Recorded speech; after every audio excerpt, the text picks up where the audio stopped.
So hello WhatsApp guys, কেমন আছো? আমি হচ্ছে এরিয়া, তোমরা হচ্ছে বঙ্গের ইউটিউব চ্যানেল। তো আজকে আমি চলে এসেছি আমাদের এখানে একটু আড্ডা মারতে। আর আজকে সারাদিন কোনো ভিডিও বানানো হয়নি, কারণ হচ্ছে আজকে এত বৃষ্টি হচ্ছে। তোমাদেরকে সিনটা দেখাচ্ছি। এদিকে আমরা যেখানে বসে থাকি না, সেখানে তোমার সিনটা দেখাচ্ছি।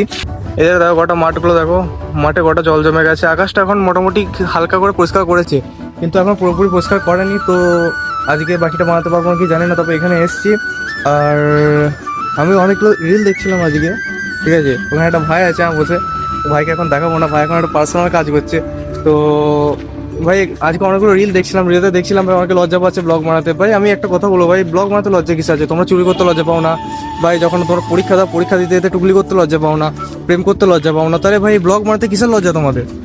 আমাকে এটা বলো, ব্লগ বানাতে কিসের লজ্জা? যেখানে তোমরা এত কিছু করছো সেখানে তোমাদের লজ্জা পাচ্ছে না, আর এই ব্লগ বানাতে গেলে তোমাদের যত লজ্জা চলে, সেখানে ভাই পাবলিক দেখছে। এই জন্য তো পাবলিক দেখছে বা নো, আই ডোন্ট কেয়ার, ঠিক আছে? পাবলিক দেখছে আই ডোন্ট কেয়ার। ওখানে ভাই দেখছে, ভাই হাসছে, ভাইকে আমি দেখাবো একটুকু। ওই দেখো ভাই, ভাইটা দেখছে হাসছে। তো ভাই আই ডোন্ট কেয়ার, আমি নিজের কাজ করছি ভাই। আর সবচেয়ে বড় কথা এখানে হচ্ছে একটা ব্লগার যদি ভাই লজ্জা পেয়ে যায়, তাহলে ব্লগার কিচ্ছু হবে না। ব্লগারকে ভাই একদম নীল লজ্জা থাকতে হবে, চোখ বন্ধ করে ভিডিও বানাতে হবে, কান বন্ধ করে ভিডিও বানাতে হবে, সরি। আর এখানে অবশ্য তোমরা দেখতেই পাচ্ছ, এখানে যেখানে এসেছিলাম এটা কী জন্য করেছে ভগবান জানে, বাট আমি জিজ্ঞাসা করে দেখবো এখানে কাউকে এটা কী জন্য করেছে। এখানে ভাই তো গাড়ি ফাড়ি তো পার্ক করা যাবে না, গাড়ি আনাও যাবে না। এই স্কুলটা ছোটোবেলায় পড়েছি বস, এই স্কুলটাতে। তখন ভাই এখানে এই স্কুলটাই ছিল, তারপর এখানে এখন হয়েছে।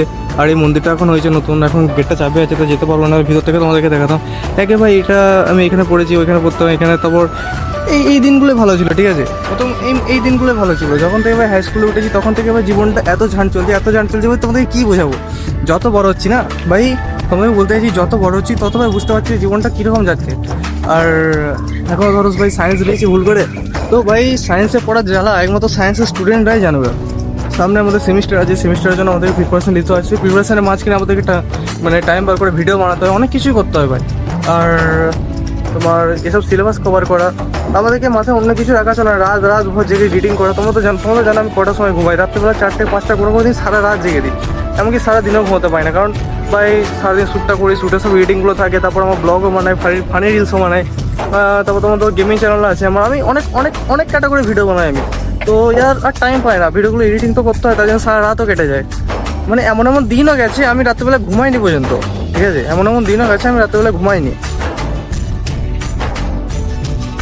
এই জীবনেতে ভাই টাকাই সব কিছু ভাই।